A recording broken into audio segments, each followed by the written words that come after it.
Second and final reading of this budget is scheduled for June 5th. Once that's approved, then it will be submitted to council, submitted to Congress on June 15th. So we're close.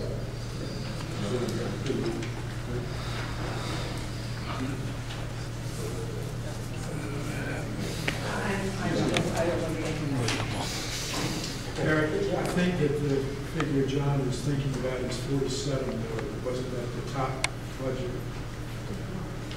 About The FY08, I think it was around, I know the local was around 45 in FY08. But the gross budget may have been 47. Yeah, I think on the local. Yeah, and I think it also included, was that before they took out the facilities? Yes. The fixed costs? Yes. So you have to take that out as well, and that lowers it a little bit. But it's getting, we're moving in the right direction. Yeah, and we'll have all those comparisons for you at the finance committee. Appreciate that.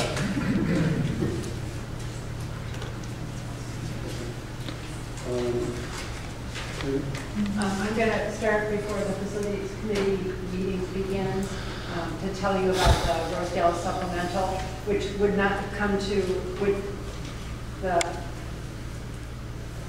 the Rosedale supplemental. Sorry, I'm going to start all over again, okay? The Rosedale funding was included in the mayor's supplemental budget request. It includes money for 6 staff members, which is the minimum we need at this, which will be our smallest library, and $200,000 to buy books and library materials for this facility. The mayor's supplemental was rejected twice by City Council. It will be before City Council again on June 5th at the second reading of the budget. And I'm told that what the mayor will announce on Friday in response to questions that he expects he'll get about the Rosedale Library, that we expect to have it open by the time school starts. And that is indeed true. Once we have the money, we really can't do anything until that money lands in our budget, the money and the positions. And then we will hire staff and buy books. And we estimate it will take us about 12 weeks in order to have enough books available to be able to staff that library. We have none now. So that's what's happening with that. And I also will point out, as I think you already know, that we had anticipated the board would act on your request to name the Rosedale Library tonight.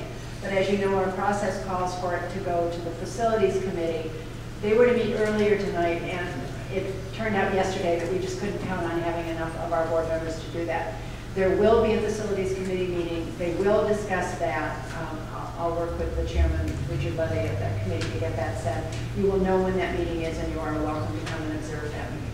Thank you. Richard, I would first off like to go back and say it's wonderful to have Big Tom here. For me, it's being said it's almost 10 years ago that Mayor Williams and our city planner Andy Altman and I were in Vancouver. I was there in a different capacity because I was on the Redevelopment Land Agency board.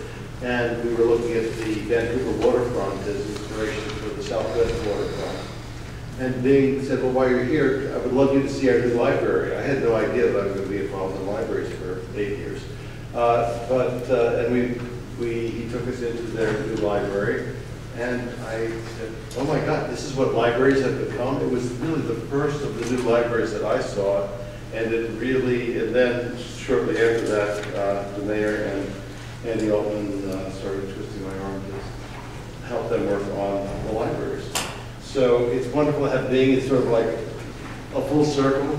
And indeed, Bing's contribution to Washington, I mean, just the arena stage and what it is doing for Southwest. I can only imagine what his work here will do for Woodbridge. And I have my own experiences here. Bonnie stole my words because I remember when we were one of those cleanup days at the library, and I was down in the basement cleaning up the bathrooms of this library.